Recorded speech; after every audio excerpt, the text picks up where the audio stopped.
I was standing in Raymond Burke's office at exactly 7:58 in the morning, still holding my coffee, when he fired me. The CEO's voice was cold as he told me my employment was terminated. My crime? Refusing to train his 22-year-old nephew Tyler on classified defense cybersecurity systems. Tyler had no security clearance, no technical background, just 3 million TikTok followers posting crypto scam videos. I walked out of that building thinking I had lost everything I spent 6 years building. What Raymond Burke did not know, what nobody at Cyberforge Defense Systems knew, was what I actually owned. The security guard escorted me through the lobby at 8:05 in the morning. I could feel every eye on me as I walked past the reception desk where I had checked in thousands of times. Past the conference rooms where I had presented my designs to military officials. Past the cubicles of colleagues I considered friends, though most of them suddenly found their computer screens fascinating as I passed. My badge caught on the lanyard as I tried to remove it with shaking hands. The guard waited patiently while I fumbled with the clip. When I finally handed it over, he would not meet my eyes. I sat in my car in the parking garage for 20 minutes before I could turn the key. My hands would not stop trembling. The coffee I had been holding when Raymond fired me sat in the cup holder, cold now, untouched. I stared at the concrete wall in front of my parking space and tried to process what had just happened. 6 years. I had given Cyberforge Defense Systems 6 years of my life.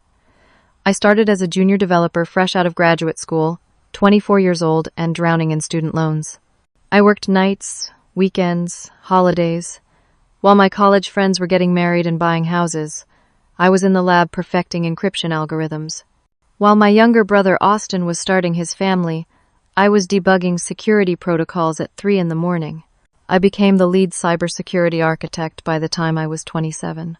The Phoenix protocol system I built from the ground up now protected 17 military installations and critical infrastructure sites across the United States. The system was worth $600 million in active government contracts. And now it was gone.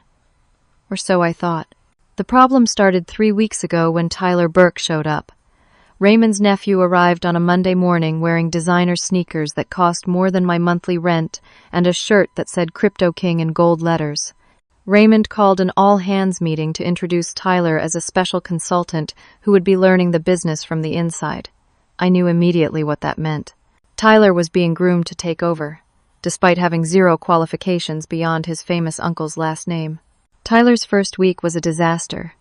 He showed up late every day, usually around 10:30 or 11. He spent most of his time on his phone, filming TikTok videos in the break room or texting. During technical briefings, he played mobile games with the sound on. When my colleague Jasmine tried to explain basic network security concepts to him, he interrupted her to say, "This is boring. When do we get to the cool hacking stuff?" The second week, Raymond assigned Tyler directly to me.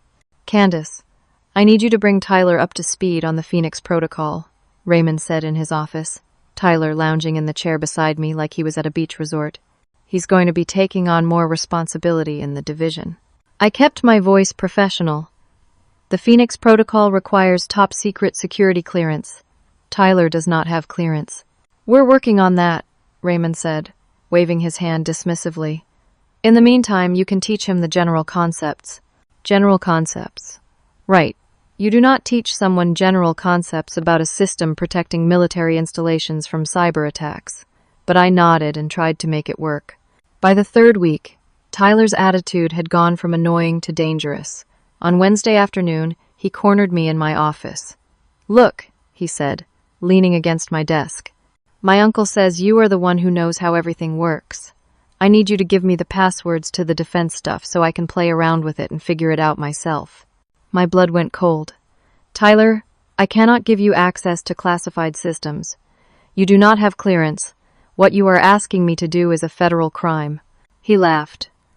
"Come on, do not be so dramatic. My uncle owns this place. It is fine." "Your uncle does not own classified military networks," I said. "And no, it is not fine. I am not giving you unauthorized access." His face darkened. "You know, everyone says you are difficult to work with. I am starting to see why." After he left, I immediately documented the conversation in an email to my direct supervisor, Marcus, and copied HR. I explained exactly what Tyler had asked for and why it was illegal. I thought I was protecting myself and the company. I was wrong. The next morning, Thursday, Marcus called me into a conference room. HR Director Jennifer was there, along with Raymond. They told me there had been complaints about my inability to work collaboratively. When I tried to explain about Tyler's request, Raymond cut me off. Tyler mentioned you were rude to him. He is family, Candace. We need team players here. I left that meeting with a written warning in my file. A warning for refusing to commit a federal crime. Friday morning, yesterday, I filed a formal complaint with the company's ethics hotline. I documented everything. Tyler's lack of clearance, his request for system access, the retaliation I was already experiencing. This morning, Monday, I was fired at 7:58.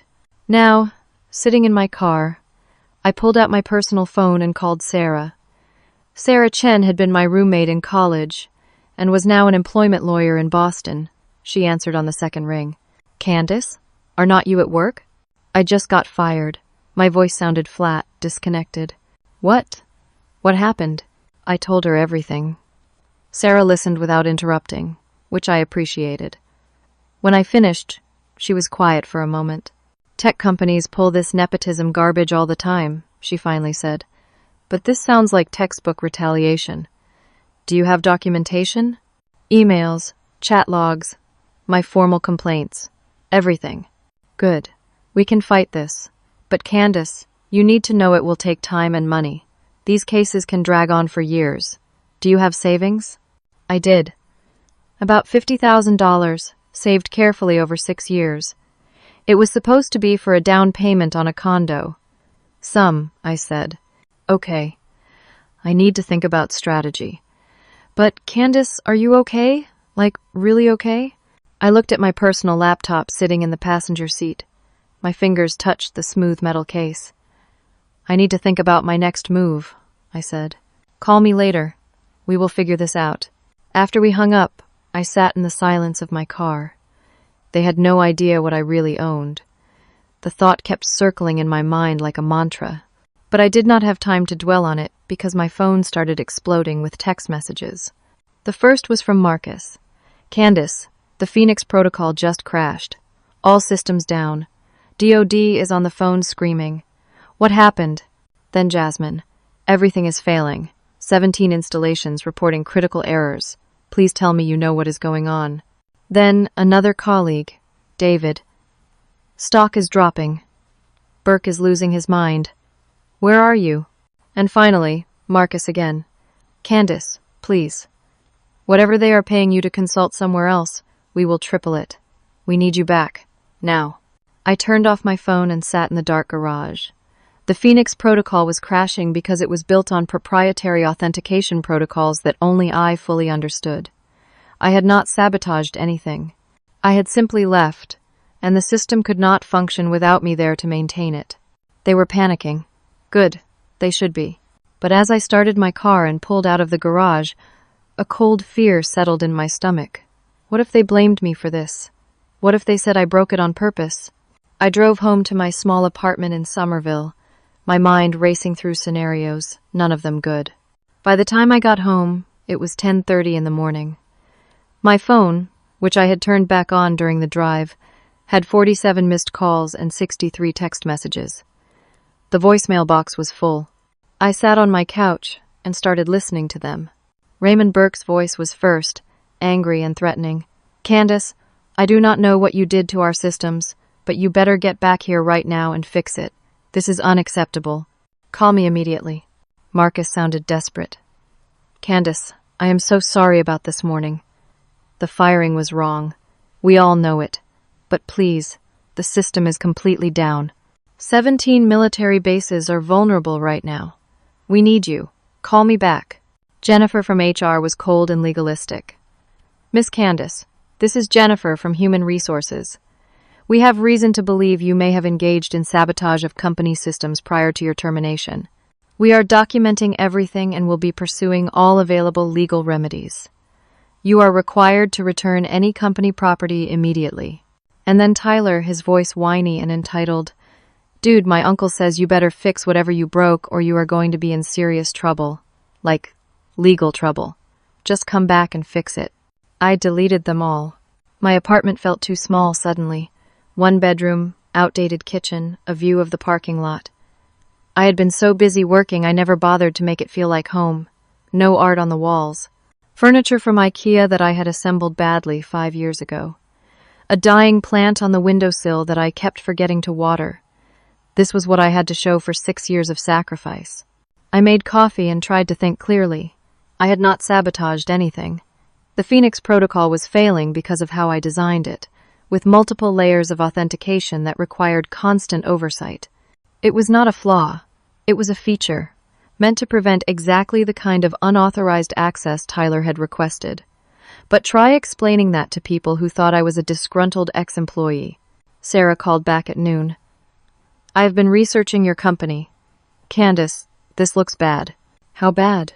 Cyberforge is already spreading rumors in tech circles that you are a problem employee who sabotaged them. They are preparing to file a countersuit against you. They are going to claim you violated your NDA and your non-compete clause. They are going to argue you owe them millions in damages. My coffee went cold in my hand. I cannot afford to fight them. They have a legal team worth millions.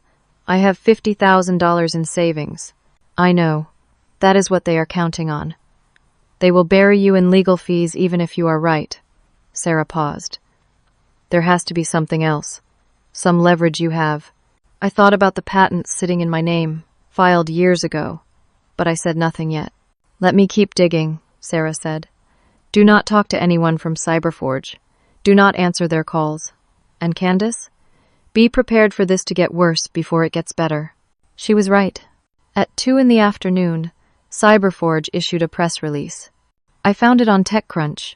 Defense contractor Cyberforge Systems is investigating potential sabotage of critical national security systems by a recently terminated employee.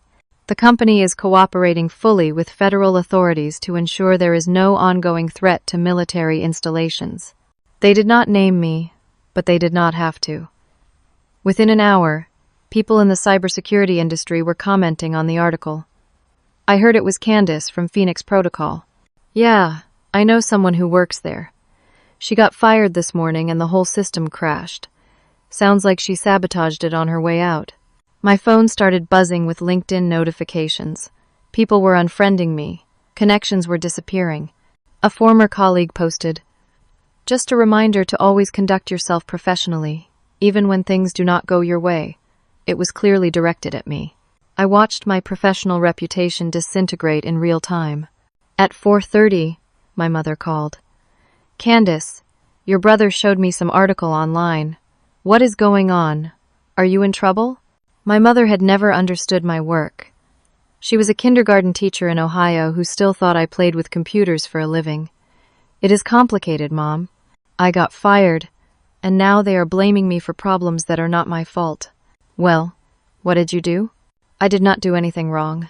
Companies do not just fire people for no reason, honey. Maybe you should apologize and try to get your job back. I closed my eyes. I cannot talk about this right now. Do not be stubborn, Candace. Pride is not worth losing your career over.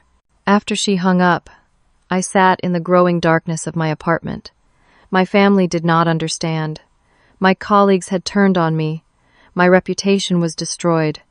I felt utterly alone. At 6:15 in the evening, there was a knock on my door. I looked through the peephole and saw 2 people in dark suits. My stomach dropped. I opened the door. The woman held up a badge. Miss Candace? I am Special Agent Catherine Wells with the FBI. This is Agent David Paulson. We need to ask you some questions. The world tilted. The FBI? May we come in? I let them in because I did not know what else to do. They sat on my cheap couch while I stood, too nervous to sit. Agent Wells did most of the talking. We are investigating a potential sabotage of defense computer systems. Cyberforge Defense Systems filed a complaint this afternoon alleging that you may have compromised national security networks. I did not sabotage anything, I said, trying to keep my voice steady. I was fired this morning. The systems are failing because they require specialized maintenance that only I know how to perform. That is not sabotage. That is just what happens when you fire the person who built and maintains critical infrastructure. That may be true, Agent Paulson said, but we still need to investigate. We will need to examine your personal devices, computer, phone, any external drives. I need to speak with my attorney first. Agent Wells nodded. That is your right. But Miss Candace, I need you to understand how serious this is. If you are found to have deliberately compromised systems protecting military installations, you could be looking at 20 years in federal prison. 20 years. The words hung in the air like poison gas. We will be back with a warrant, Agent Wells said as they stood to leave. In the meantime, do not leave the Boston area, and do not attempt to access any CyberForge systems remotely. After they left, I sat on the floor of my apartment and tried not to panic. This was not just about losing my job anymore. I was under federal investigation. If they decided to prosecute me, even if I was innocent, the process itself would destroy me. Federal trials took years. The legal fees would bankrupt me. And even if I won, the suspicion would follow me forever. Nobody would ever hire me again. I called Sarah back. My voice was shaking. The FBI just left my apartment. What? I told her about the agents, the investigation, the potential charges. Sarah was quiet for a long moment.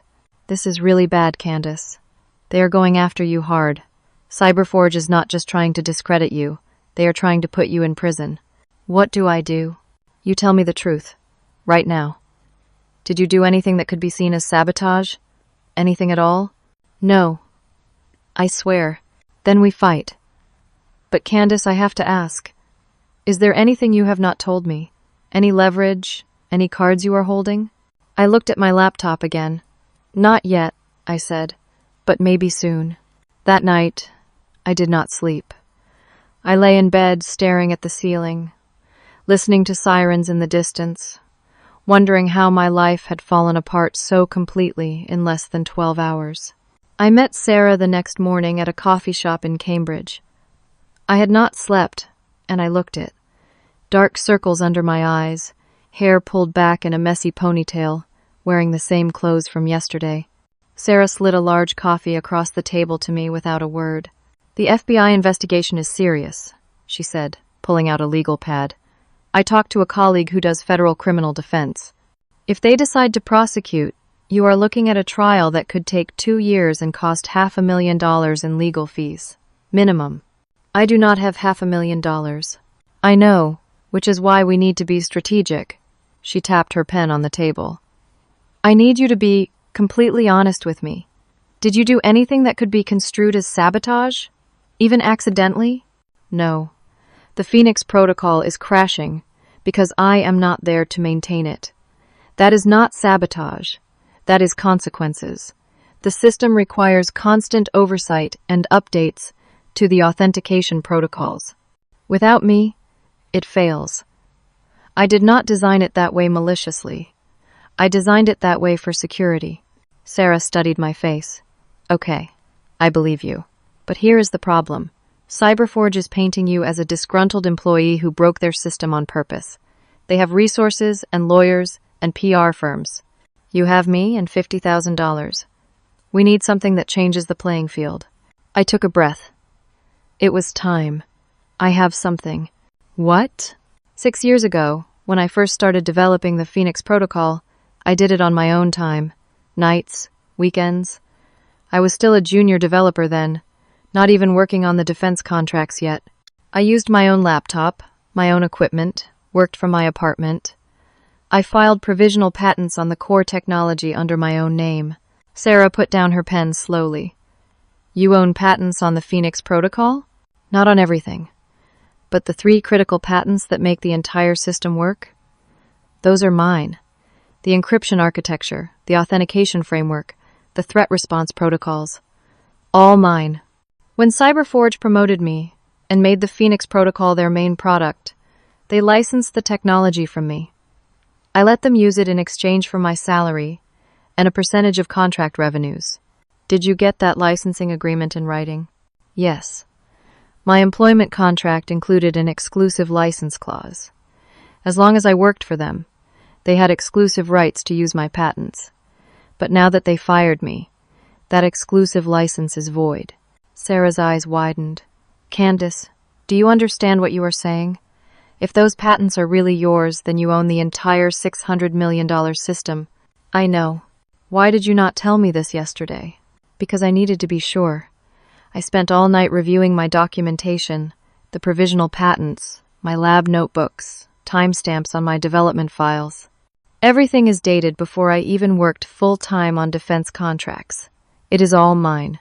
Sarah grabbed her phone. I need to call someone. A patent attorney I know.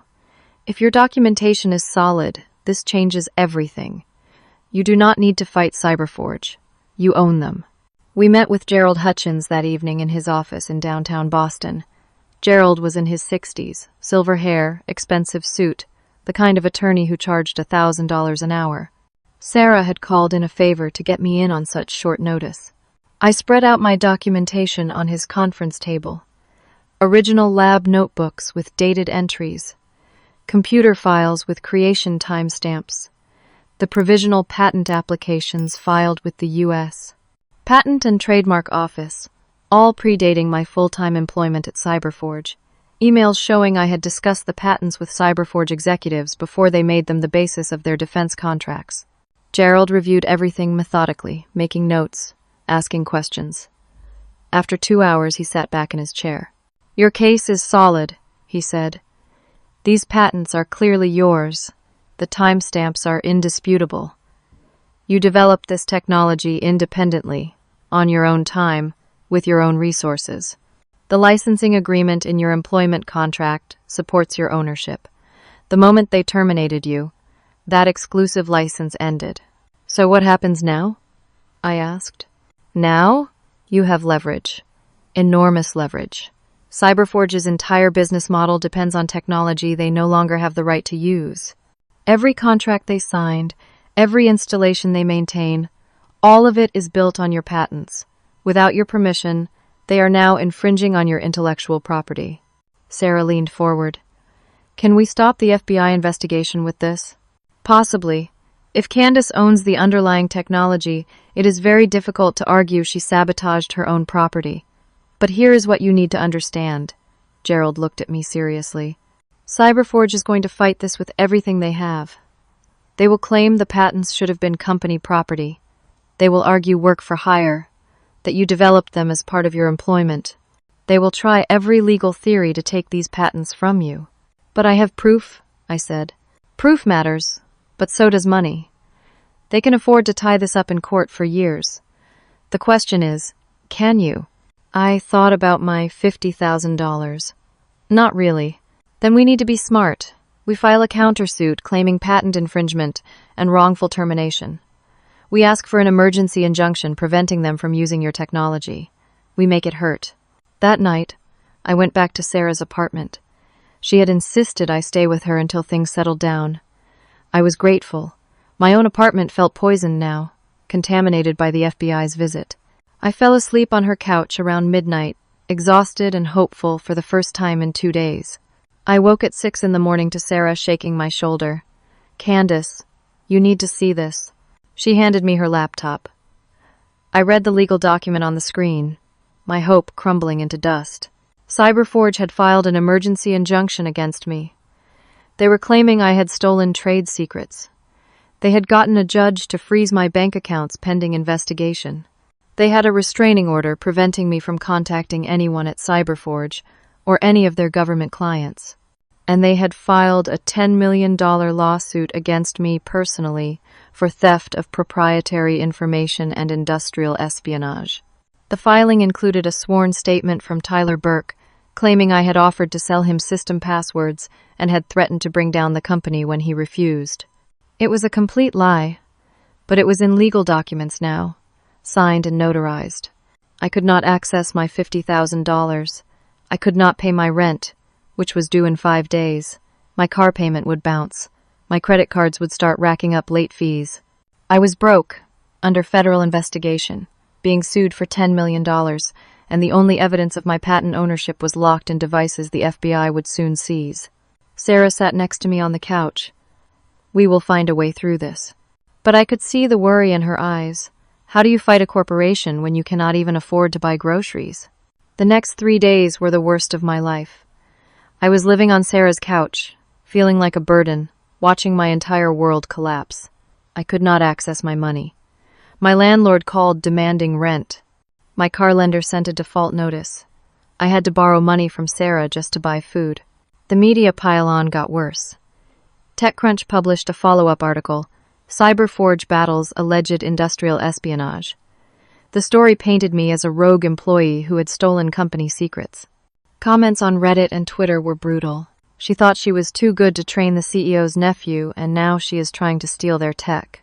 Another entitled tech worker who thinks they own everything they touch. Hope she goes to jail. I worked with her once. Total nightmare. Always thought she was the smartest person in the room. Someone found my old college photos from social media and created memes mocking my appearance. My LinkedIn was flooded with messages calling me a traitor and a thief. Former colleagues were giving anonymous quotes to tech blogs. She was always difficult. She had an attitude problem. She acted like she was better than everyone else. My mother called again. Candace, I saw more articles. People are saying terrible things about you. What did you really do? Mom, I did not do anything wrong. Then why is everyone saying you did? Maybe you made some mistakes you are not admitting to yourself. You always were stubborn. My brother Austin texted, "Just apologize and make this go away. You are embarrassing the family." Nobody understood. Nobody believed me. I was completely alone. On the 3rd day, Sarah came home from her law firm looking shaken. She sat down heavily on the couch next to me. "I need to tell you something," she said. My stomach clenched. "What?" Cyberforge's legal team contacted my firm. They said if I continue representing you, they will sue my firm for conflict of interest. It is a bullying tactic, but it is effective. My senior partners called me in this morning. What did they say? They want me to drop you as a client. Cyberforge is implying they might bring future business to our firm if we cooperate. It is completely unethical, but that is what is happening. So you are dropping me. My voice came out flat. No. I told them no. I told them this is wrong, this is retaliation, and I will not be part of it. Sarah took my hand. But Candace, they fired me. I do not work there anymore. I stared at her. You got fired because of me? I got fired because I chose to do the right thing. But yes, it is because of you, and I would make the same choice again. I started crying then, the first time I had cried since this whole nightmare began. Sarah had sacrificed her career for me. She was now unemployed, too, because she refused to abandon me. I am so sorry, I sobbed. Do not be. We will figure this out together. But I did not see how. We were both unemployed. I was under investigation, and we were running out of money fast. That afternoon, Gerald Hutchins called. Candace, I have bad news. My firm is withdrawing from your case. What? Why? Conflict of interest. Cyberforge is a client of ours on an unrelated matter. My managing partners are concerned about representing you against them. I am sorry. My hands are tied. But you said my patents were solid. You said I had leverage. You do. Your patents are valid. But I cannot represent you anymore. My advice is to find someone who cannot be intimidated. A small firm, maybe a solo practitioner. Someone who does not have existing relationships with major defense contractors. He paused. I really am sorry, Candace. This is wrong. But I have to think about my partnership. After he hung up, I threw my phone across the room. It bounced off the wall and landed on the carpet, the screen cracked but still working. Just like me, cracked but technically still functioning. Sarah was at the library researching how to represent me pro se, meaning I would have to defend myself in court. We both knew that was nearly impossible in a case this complex, but what choice did we have? That evening, at 7:30, there was a knock on Sarah's apartment door. I looked through the peephole and saw Agents Wells and Paulson again. Sarah answered. The agents had a warrant this time. They seized my laptop, my phone, my tablet, 2 external hard drives, everything that contained my documentation, my proof of the patents, my emails showing Tyler's illegal requests, my evidence of Cyberforge's wrongdoing, all of it, gone. Agent Wells was polite but firm. "We will return your property once the investigation is complete." "When will that be?" I asked. "These things take time. Could be months." After they left, I sat on the floor with my back against the wall. I had nothing now. No job, no money, no lawyer, no evidence, just accusations and lawsuits and a federal investigation. Sarah sat down next to me. We did not talk. We just sat there in the silence of her apartment as the sun set outside the window. Around 9 that night, Sarah's email pinged. She opened her laptop and her face went pale. "What?" I asked. "I just got an email from an anonymous sender." She turned the laptop toward me. The email had no message, just attachments. Internal Cyberforge documents. Dozens of them. Emails between Raymond Burke and his executive team. Meeting minutes. Compliance reports. I started reading. My hands started shaking. The documents showed that Cyberforge executives knew Tyler Burke was unqualified. They knew he had no security clearance. They knew that putting him on classified defense systems violated federal regulations. They had discussed it in multiple meetings. The head of compliance had objected, warning that it could jeopardize their government contracts. Raymond Burke had overruled her, saying, "Tyler is family. We will handle it." They had fired me to cover up their own compliance violations. They were destroying me to protect themselves from their own illegal nepotism. "This is proof," Sarah said. "Proof that they broke the law first. Proof that you were fired for trying to stop them from committing federal crimes." "But we cannot use it," I said. "We do not know who sent this. If we introduce it in court, the whistleblower could be identified. Cyberforge will destroy whoever leaked this. We will protect the source, somehow." "How?" "You are not even a lawyer anymore. Attorney-client privilege does not apply. If a court orders you to reveal your source, you will have to." Sarah closed the laptop. "So we have proof they are criminals, but we cannot use it without destroying an innocent person. And I still have no money, no evidence of my own, and no lawyer." We sat in silence again. I had never felt so helpless in my entire life.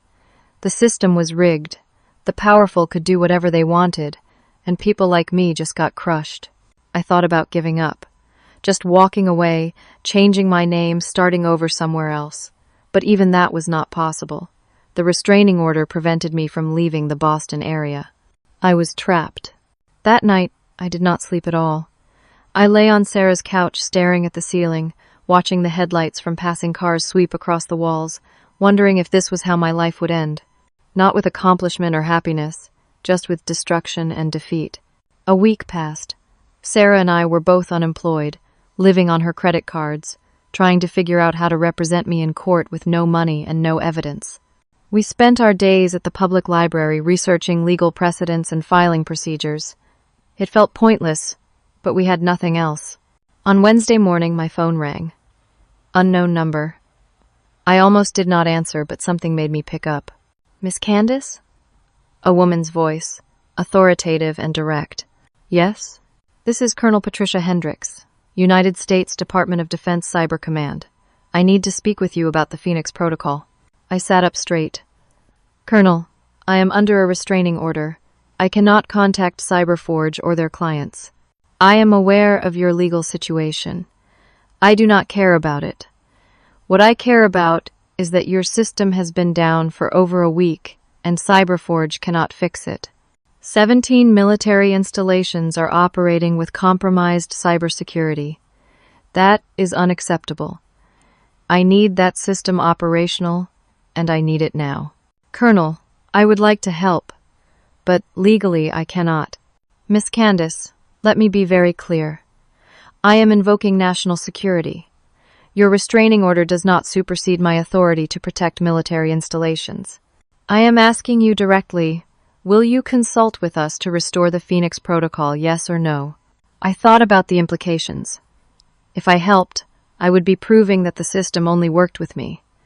That would support my case. but I would also be helping the people who destroyed me. What are they offering to pay? I asked. Name your price. $200,000 for 2 weeks of emergency consultation. Done. I will have a contract drafted today. You will work directly with the Department of Defense, not through Cyberforge. They will have no access to you or control over your work. Do we have a deal? I looked at Sarah, who had been listening on speaker. She nodded. Yes, Colonel. We have a deal. Good. A car will pick you up tomorrow morning at 0600 hours. Bring whatever equipment you need. You will be working at a secure DoD facility. Welcome back, Miss Candace. After she hung up, Sarah hugged me. This is it. This is your way back. Or it is a trap, I said. What if Cyberforge finds a way to use this against me? Then we deal with that when it comes. Right now, you need money, and you need to prove your value. This does both. The next morning, a black SUV picked me up at exactly 6 in the morning. I was driven to a nondescript building in Lexington. Inside, after passing through multiple security checkpoints, I was brought to a computer lab filled with military personnel and stressed-looking technicians. Colonel Hendricks greeted me. She was in her 50s, short gray hair, no-nonsense demeanor. Miss Candace, thank you for coming. Here is the situation. The Phoenix protocol has been failing systematically over the past week. Cyberforge has attempted multiple fixes. They have made things worse. Tyler Burke, in particular, has caused significant additional damage through his attempted repairs. What kind of damage? Come see for yourself. She led me to a workstation. I logged into the system using temporary credentials they had set up. What I saw made my blood run cold. Tyler had been attempting to bypass the authentication protocols I had built. In doing so, he had left backdoors open throughout the system. Not intentional backdoors, just incompetent holes in the security. And through those holes, someone had gotten in. Colonel, when did you last run a full security audit? This morning. Why? Run another one. Right now. Look for unauthorized access from external IP addresses. It took 20 minutes. When the results came back, Colonel Hendricks' face went white. We have had a breach, she said quietly. Foreign actors gained access to portions of the classified network. 2 weeks of potential exposure before we closed it. How bad? Bad enough that this will need to be reported to Congress. I pulled up the logs, tracing the intrusion. They got in through the back door Tyler created when he was trying to fix the authentication failures. This is not a sophisticated attack. This is someone exploiting an obvious vulnerability that should never have existed. Colonel Hendricks stepped away to make phone calls.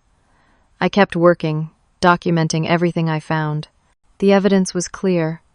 Tyler Burke's incompetent attempts to access and modify systems he did not understand had created a massive security breach, and Cyberforge had covered it up. They knew about the breach. I found internal Cyberforge logs showing they had detected the unauthorized access 5 days ago.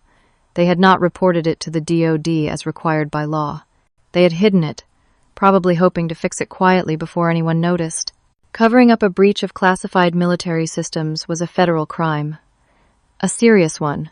I worked for 72 hours straight, with minimal sleep. I closed the back doors. I rebuilt the authentication systems. I implemented new security protocols.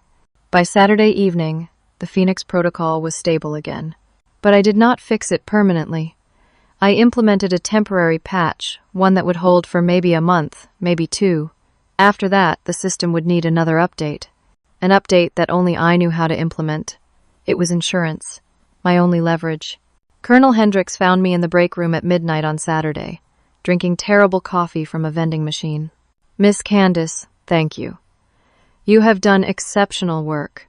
Colonel, I need to show you something. I walked her through what I had found. The breach. Tyler's back door. Cyberforge's cover-up. I gave her all the documentation.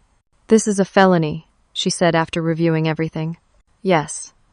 And they are blaming me for the system failures that they caused.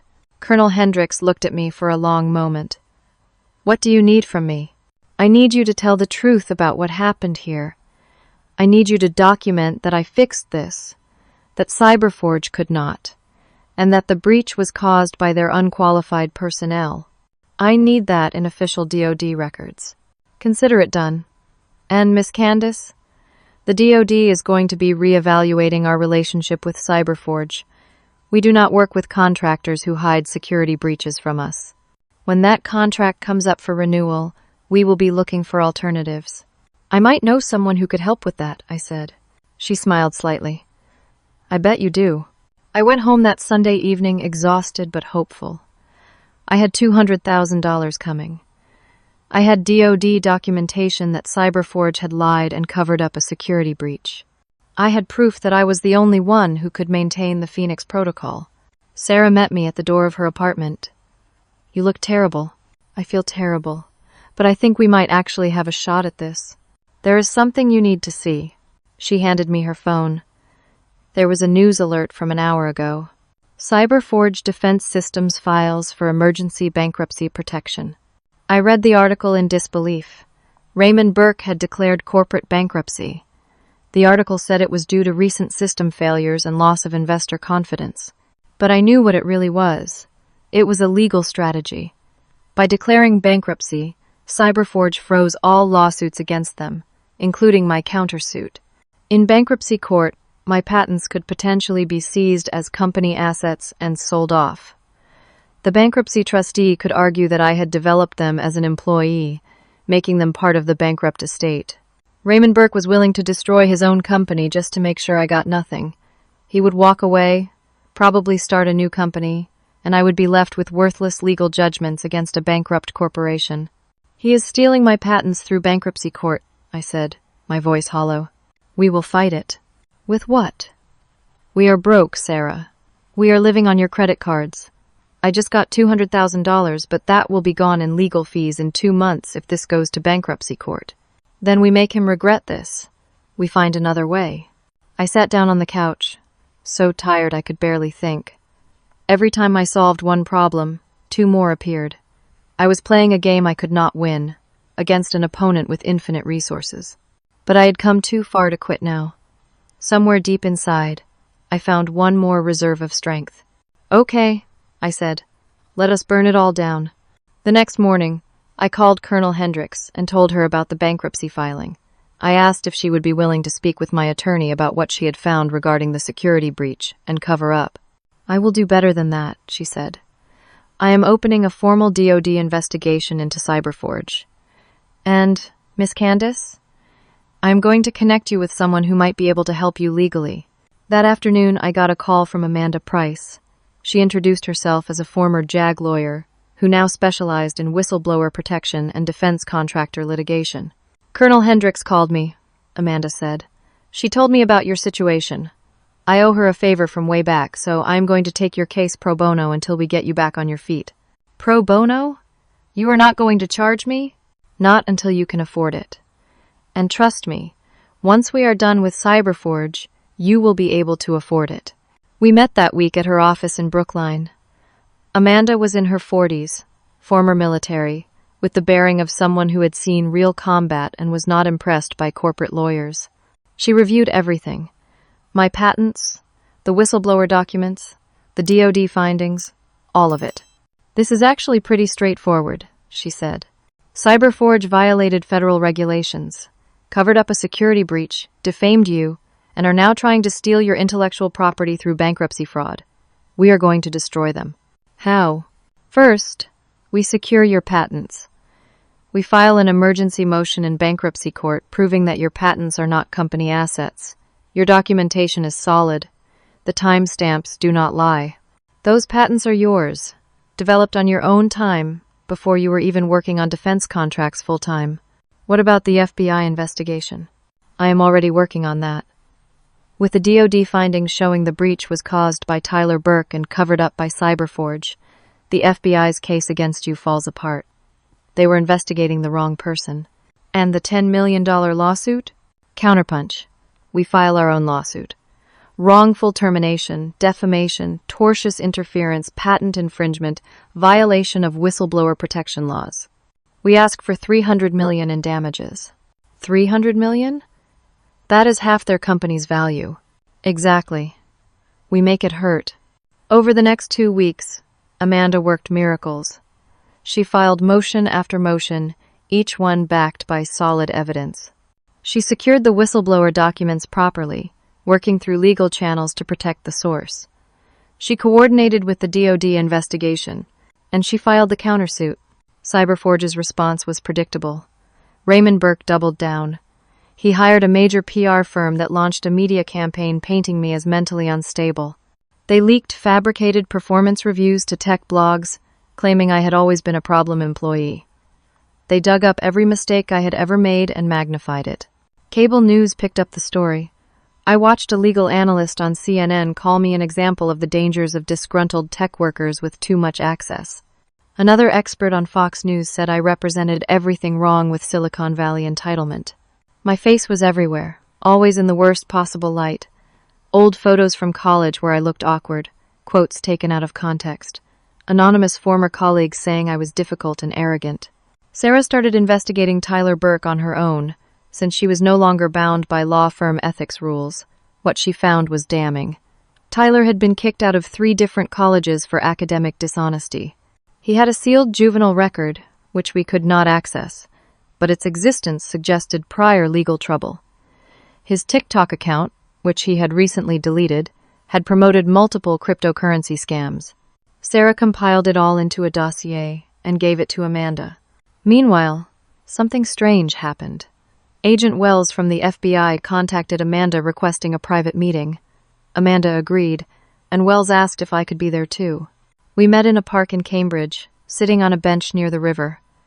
Agent Wells was in civilian clothes, which immediately told me this was not official. "Miss Candace, I need to be honest with you," Wells said. "The FBI investigation into you was always questionable. Cyberforge had political connections, and pressure came from above to open the case. My partner and I knew it was retaliation, but we had to follow procedure. So why are you telling me this now?" "Because the DoD investigation changed everything. We now know Cyberforge committed actual crimes, the security breach, the cover-up, filing false statements to federal agents." She pulled out a folder from her bag. "This is off the record. If anyone asks, we never met." She handed me the folder. Inside was Tyler Burke's actual statement to the FBI, along with text messages between Tyler and his uncle Raymond. The messages showed Raymond coaching Tyler on what to say, telling him to lie about me offering to sell passwords. "This is evidence of lying to federal agents," I said. "Yes, which is a federal crime. We are now investigating Cyberforge, not you. Your case is closed, but theirs is just beginning." After Wells left, Amanda reviewed the documents. "This is massive. Lying to the FBI, witness tampering, obstruction of justice. Raymond and Tyler Burke are looking at criminal charges." "Will it be enough?" I asked. "It should be. But Candace, you need to prepare yourself. Cyberforge filed for bankruptcy this morning." "I know. You told me last week." "No, I mean they filed the formal Chapter 11 petition today, and they are arguing that your patents should be included in the bankruptcy estate. They claim you developed them as an employee, making them company assets." My stomach dropped. "But we have proof that is not true." "We do, and we will fight it. But here is the problem. In bankruptcy, even if we prove the patents are yours, there might not be any money left to collect on our lawsuit. Raymond Burke is liquidating assets, paying himself and his executives large bonuses, and preparing to walk away. Even if we win every legal battle, we might win nothing." That night, lying on Sarah's couch again, I felt the familiar despair creeping back. Every victory was temporary. Every step forward came with 2 steps back. Cyberforge was willing to burn their entire company to the ground just to ensure I got nothing. Sarah sat down next to me. "We will find another way." "How?" "Even if the patents are mine, even if we prove they committed crimes, Burke is going to walk away clean. He will start a new company with a different name. He has money hidden somewhere, I guarantee it. And I will be left with nothing except a clear name and worthless patents that nobody will license because I have been so publicly destroyed. You still have the DoD interested. For now. But how long before Burke's PR campaign makes them nervous about working with me?" Neither of us had an answer. We sat in silence, watching the city lights through the window, both of us exhausted and running out of hope. My phone buzzed. Amanda, sending a text. Emergency hearing tomorrow morning at 9. Bankruptcy court. They are trying to seize your patents. Be ready. I texted back. I will be there. Sarah squeezed my hand. We have come this far. We are not giving up now. But as I tried to sleep that night, all I could think was that sometimes the bad guys win. Sometimes the system is so rigged that no amount of truth or evidence matters. Sometimes you fight as hard as you can and still lose everything. I was about to find out if this was one of those times. The bankruptcy hearing was held in a federal courthouse in Boston. I wore the only professional outfit I still owned that fit, a navy suit that was 5 years old. Amanda met me outside the courtroom at 8:30 in the morning. Ready? She asked. Do I have a choice? Not really. Inside, the courtroom was filled with lawyers. Cyberforge had a team of 6 attorneys, all in expensive suits, carrying leather briefcases. Raymond Burke sat behind them, looking confident. Tyler was not there, which was interesting. The bankruptcy trustee, a man named Howard Chen, sat at a separate table. His job was to inventory Cyberforge's assets and maximize their value for creditors. He had filed a motion claiming my patents were company property and should be sold to pay off debts. Judge Margaret Thornton presided. She was in her 60s, with a reputation for no-nonsense efficiency. The hearing lasted 4 hours. Cyberforge's attorneys argued that I had developed the Phoenix Protocol patents as part of my employment, making them work for higher property of the company. They claimed my employment contract assigned all inventions to Cyberforge. Amanda methodically destroyed their argument. She presented my original lab notebooks, with dated entries showing I had developed the core technology on my own time, using my own equipment, before I was even working on defense contracts. She showed the provisional patent applications, filed in my name alone, with timestamps that predated any employment agreement that could have assigned the rights to Cyberforge. She presented expert witnesses who confirmed that the patents described technology developed independently of any Cyberforge resources or direction. Most importantly, she presented the actual licensing agreement from my employment contract. The contract explicitly acknowledged that I owned the patents and was granting Cyberforge an exclusive license to use them during my employment. It was right there in black and white. Cyberforge's lead attorney sputtered and objected, but the evidence was overwhelming. Judge Thornton called a recess to review the documentation. When we returned, her ruling was swift. Based on the evidence presented, the court finds that the patents in question are the personal property of Miss Candace, developed independently and licensed to Cyberforge defense systems. They are not assets of the bankruptcy estate and cannot be seized or sold to satisfy company debts. Motion denied. Raymond Burke's face turned red. He whispered urgently to his lawyers, who looked uncomfortable. But Amanda was not done. Your Honor, I would like to address another matter. Cyberforge Defense Systems has been using Miss Candace's patented technology since her termination without permission or payment. This constitutes ongoing patent infringement. We request an emergency injunction preventing Cyberforge from any further use of the patented technology. Judge Thornton looked at Cyberforge's attorneys. Counselor? The lead attorney stood. Your Honor, if Cyberforge cannot use this technology, we cannot fulfill our government contracts. The company will collapse entirely. That is not my concern, Judge Thornton said. If you are using patented technology without license, you are infringing. Injunction granted. Cyberforge is hereby prohibited from using Miss Candace's patented technology until proper licensing terms are negotiated. The courtroom erupted. Cyberforge's attorneys were objecting. The bankruptcy trustee was trying to speak, and Raymond Burke was on his feet shouting something about judicial overreach. Judge Thornton banged her gavel. Order! This hearing is adjourned. In the hallway, Amanda pulled me aside. Do you understand what just happened? You own the patents. They cannot use them. Without those patents, Cyberforge has no business. You just killed their company. What about the DoD contracts? That brings us to our next move. 2 days later, I sat in a conference room at the Department of Defense headquarters in Arlington, Virginia. Colonel Hendricks was there, along with 3 other senior officers and several civilians from the DoD Acquisition Office. Miss Candace, Colonel Hendricks began, as you know, Cyberforge's contract with us is under review. Recent events, including the security breach and subsequent cover-up, have made it clear that they are not a reliable partner. We are terminating our contract with them. I understand, I said, not sure where this was going. However, we still need the Phoenix Protocol operational. 17 military installations depend on it. We would like to offer you a direct contract to provide cybersecurity services using your patented technology. We are prepared to offer $400 million over 5 years. I tried to keep my face neutral, but inside I was reeling. $400 million. I accept, I said. Excellent. Our legal team will work with your attorney to draft the contract. On the flight back to Boston, Amanda explained the implications. With the DoD contract, you can start your own company.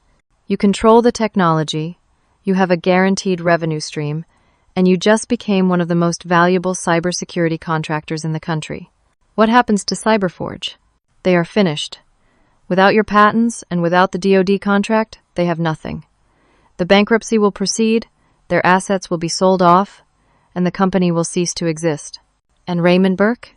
That is where things get even better. The next week, federal prosecutors announced criminal charges. Raymond Burke was indicted on conspiracy to violate security regulations, making false statements to federal agents, and obstruction of justice. Tyler Burke was charged with lying to federal agents and unauthorized access to classified computer systems. The company itself faced massive fines and permanent debarment from all government contracts. The whistleblower who had sent Sarah the documents was revealed as Marcus, my former supervisor. He had felt terrible about what happened to me and had risked everything to get me the evidence I needed. Amanda had worked out an immunity deal for him in exchange for his testimony against Raymond Burke. Marcus called me the day after the charges were announced. Candace, I am so sorry. I should have stood up for you from the beginning.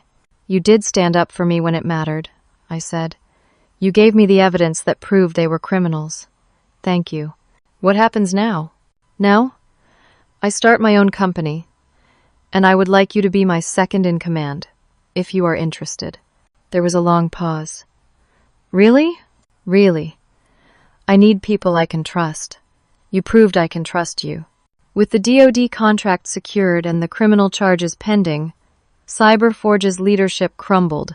Facing prison time and financial ruin, Raymond Burke agreed to a settlement. Cyberforge paid me $12 million in damages for wrongful termination, defamation, and patent infringement. They issued a public statement retracting all accusations against me and apologizing for their conduct. Raymond Burke resigned in disgrace and agreed not to contest the criminal charges, accepting a plea deal that would send him to federal prison for 18 months. Tyler Burke was banned from ever working in defense contracting and received probation for his false statements to federal investigators. I used part of the settlement to pay Sarah back for everything she had done, with interest. The rest went into starting my new company, Phoenix Cyber Solutions. I hired Sarah as my general counsel. She had lost her law license during the fight, but she appealed and had it reinstated once the truth came out. I hired Marcus as my chief technology officer. I brought on Jasmine, David, and 5 other engineers from Cyberforge who had quietly supported me throughout the ordeal. Within 6 months, Phoenix Cyber Solutions was valued at $200 million. We had the DoD contract, but we also landed contracts with 3 Fortune 500 companies and 2 other government agencies. My technology, which Cyberforge had tried to steal, was now the foundation of a thriving business that I controlled completely. I moved out of Sarah's apartment and bought a house in Lexington. Nothing too fancy, just a 3-bedroom colonial with a yard. I adopted a dog, a rescue mutt named Patch, who had been through his own trauma and understood what it meant to start over.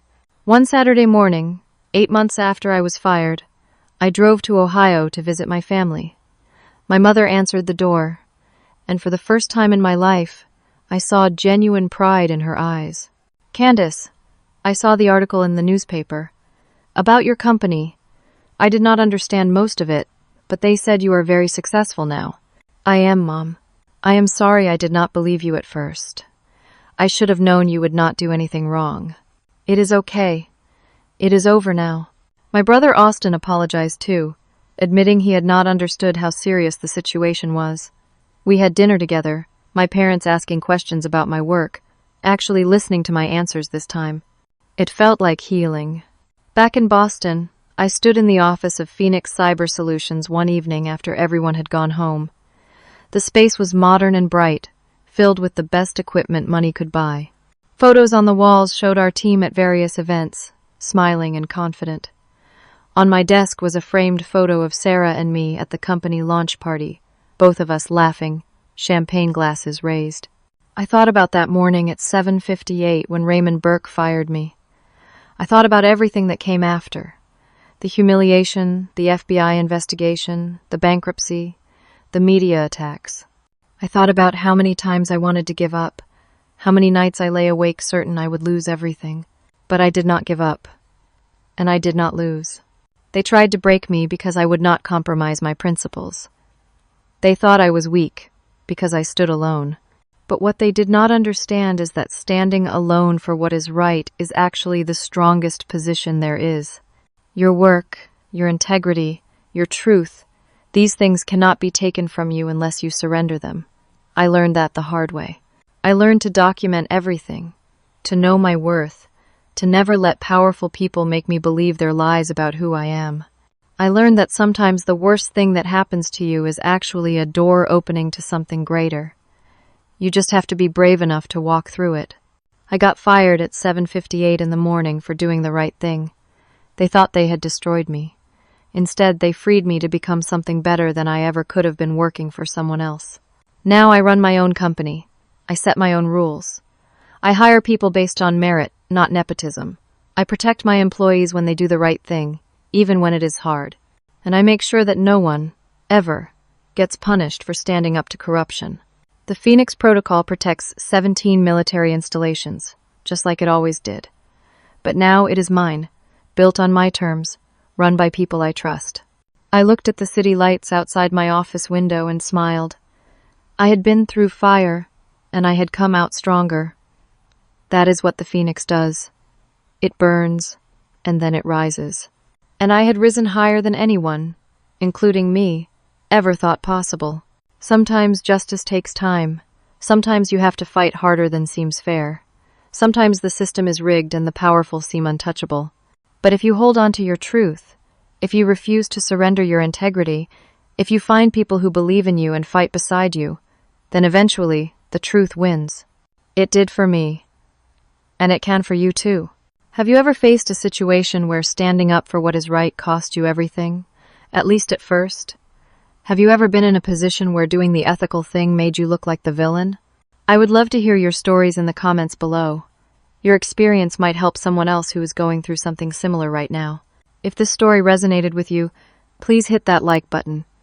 It helps more people find this channel and hear stories about real struggles and real victories. Subscribe so you do not miss future stories about people who fought back and won. And please share this with anyone who might need to hear that standing up for yourself is worth it, even when it is terrifying. Thank you so much for listening to my story. I know it was long, but I wanted you to understand the whole journey, every obstacle and every victory. Your support means everything. Remember, your integrity is your most valuable asset. Do not ever let anyone take it from you. Stay strong, stay true, and know that the right thing is always worth fighting for, even when the cost seems too high. Until next time, take care of yourselves and never stop believing that you deserve better.